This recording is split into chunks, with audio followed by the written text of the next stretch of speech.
You guys, I am so excited to share this with you. So I did the Canyonite cuff, and to go with the cuff, I am doing matching earrings and a pendant. This material is incredible, and when I was contacted by the miners to do these, I was really excited. I've also cut some of the Canyonite myself, and it's a pretty incredible stone. It comes from an old gold mine, and it's wild. And so this has been a really fun process. So fun to always create and push myself beyond my current ability or what I'm comfortable with. And that's what grows us, is when we push beyond those areas, right, where we're comfortable, what we know, what we're comfortable in, what we feel safe in. And that's what this whole journey has been for me. And so this has been a real fun challenge. I've spent the last few months really pushing myself. And there's just something about metal and fire and creation that never gets old to me. Never, ever. It is a place that just I come alive in. Here I'm working on one of the little earrings.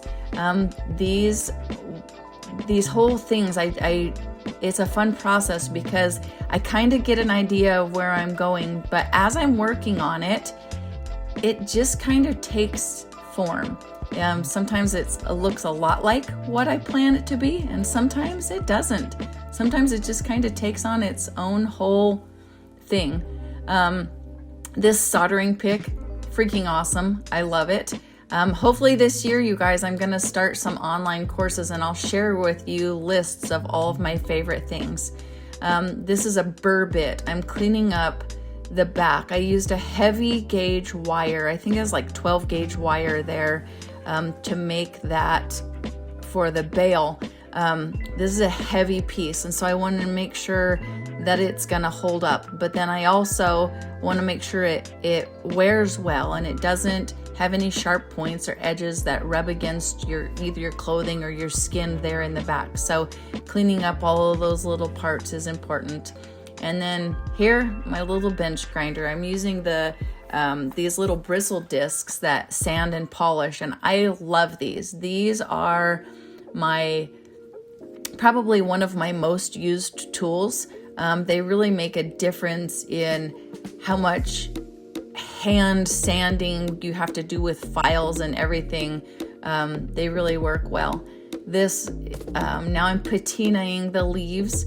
The patina goes in, silver automatically oxidizes and gets its own natural patina. This just speeds up the process. I love the way silver patinas because it shows so much detail when the oxidation happens and it gets down in all the little cracks and crevices. But this is Black Max from Rio Grande, and it really does a good job on silver. I like it.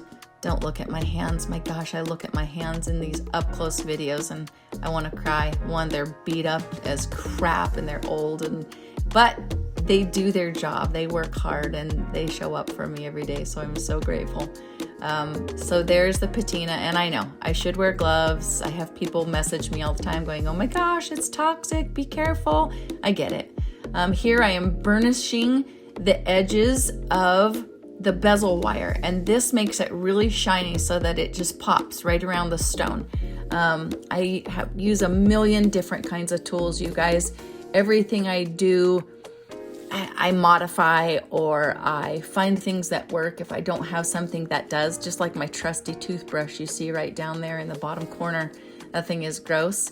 This long pick is a dental tool that I got from the Army surplus store. So always be looking for things that you can use because they're out there. You'll find something that you can modify and make it be just what you want. And yes, so thank you for being here. Thank you for subscribing and being a part of my channel. I appreciate each and every one of you, and here's to great things coming. Thanks, you guys.